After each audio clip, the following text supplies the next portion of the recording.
mbokk jullit yi mbokk taalibe asalaamaaleykum wa rahmatullahi taala barakaatu. ñu ngi leen di nuyu di leen siyaara di ñaan yàlla subhaanahu wa taala yàlla defal na jàmm àdduna jàmm àllaaxira naan nag seen mbokkum taalibe Mbaye Ndiaye bu Mbadiar mu mel ne tey mooy le 3 juillet 2023 te xam ngeen ne Mbadiar TV ñu ko créé le 3 juin 2022 looloo waral itam ñuy ndokkeel ñëpp di leen baal àq di leen baal gis nañu abonnement bi doomu aadama yi niñ ci abonné ci Mbadiar TV ci plateforme yëpp nga xam ne Mbadiar TV am na ko tabarakallahu ñu ngi sant ñëpp ñi nga xam ne ñu ngi ci abonné wu ndax seen la boo xam ne taxawu diine ak lislaam te du ci teg benn condition képp ku ko soxla ak ku mënti doon loolu rek moo tax ñu yëkkati ko jàng ak jàngale nga xam ne lu toll ci 2022 ba 2023 2024 2025 mu ñetti at nga xool lim am ci abonnement waaye li mu liggéey ci ay vidéo ci ñetti at li nga xam ne def ci vidéo ci lépp ci lislaam boo xoolee gàmmu yi ziyaar yi màggal yi loolu rek la Mbadiar TV découvrir di sàkku ñëpp itam ndimbal ñu jàppale nu ci wàllu matériel ndax bëgg nañu liggéey waaye amuñu doole waaye itam ku nu mën a jàppale ci matériel donte am na ay ñuy jaayanteeg yàlla léegi indil lu matériel wala nu gis matériel bu nu bëgg ñu dem wax leen ko la ca war ñu def ko dañ koy jiital nag waa Mbadiar ginnaaw ba ñu nuyoo chef de village nuyu imam nuyu mboolem président daayira ak association yi fa nekk ndax bu dee Azim nga xam ne moo liggéey moo ko jiite ak ñi ko àndal ñi ngi leen di tàllal loxo bu dee goney tey Mbaye Diagne mi ko jiite ñu ngi leen tàllal loxo ndax site internet bi kat Mbadiar TV lañu wax te kenn ku ne da ngay tiitaroo man Mbaye Ndiaye Mbadiar dama ñaan yàlla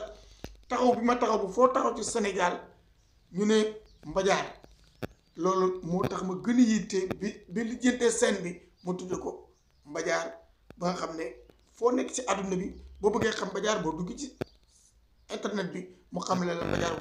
fan la nekk fan la toll ak liggéeyam mais yemaleen ko dëkk yu bari fii bari saa toll fii ba Maaba ca Kaffrine événement yëpp lañ koy couvrir ji saturé bu ma ko limee fii juróom-ñaari penc ci graphie yooyu yëpp ak yeneen dëkk kër ma faala wax dëgg yàlla yooyu yëpp ñoo ngi koy couvrir te ñun vidéo bu nu liggéey boo na ko laaj ñu delluwaat la ko loolu moo tax Mbadiar TV taxaw am nañ ay émission yu jàngale diine am na yuñ ci war a dolli ci 2025 bi am nañ émission yoo xam ne dafay jàngale chaque altine par exemple lan mooy njariñu poftan lan mooy njariñu kàdd yooyu yëpp dañ koy jàngale waaye itam dañ jàngale xam-xam ci wàllu fiq ak wàllu aada cosaan ak itam dëkk yi bu nañu wone la tey boo laajee boo dem Mbadiar TV dan la woon kan mooy maam Cheikhul Khadim bi mu nekkee Sarsara bi mu nekkee Sanusi kan mooy Cheikh Hadji Malick bi mu nekkee Gaaya bi mu nekkee Njarne yooyu yëpp wane nañ ko kan mooy maam Cheikh na sat bi ci bureau ba ca Ndar kan mooy maam Cheikh de Thialaw kan mooy maam Cheikh Paté Sarr ñoom ñëpp lubbudu moom gis nga ko Cheikh Amadou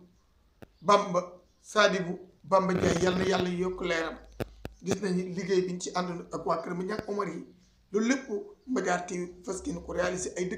dëkk yi itam na jàppale kon itam ñoo ngi sàkku ñëpp ku nu mën a jàppale 76 751 71 45 kon ñu ngi tàggu ñëpp di baal ñëpp ak di leen xaar nag ñu jàppale lu ba gën a mën a liggéey gën koo mën a yaatal kon dëkk yëpp bu nu couvrir région yi fukki yeeg ñeent fu ne am na sa correspondant lu fa xew ca tàng-tàng bi ci wàllu diine nga gis ko muy màggalu Touba muy gàmmu Tiwaawan muy Njaasaan yooyu yëpp noo ngi koy couvrir waaye nag ñoo ngi tàllal loxo julliti yàlla yi ñu mën noo jàppale ci Mbadiar TV ba leen ko bëggee nu am ko. gërëm nag suñuy technicien di liggéeykat bu baax yàlla na ko yàlla jàppale mu bàyyi maas Njaay bi jaay si Muhammad sallallahu alayhi wa sallam ñun àndal ci waa liggéey bi ku mel ne Mbay Ñang tabaarakallaa di suñu xarit di suñu wëlee Daaru Ngaraaf wax dëgg yàlla moom itam Mbaor ak jàmbaar la ñu ngi koy ziar bu baax a baax di ko ndokkeel kon Mbadiar TV mi ngi nii ak info bu Baye Mass nga xam ne sportif loo bëgg mu leeral la ko ñu ngi lëkkaloo di liggéey yàlla yàlla def na jàmm ànd ak jàmm yàlla jaa ngeen jëf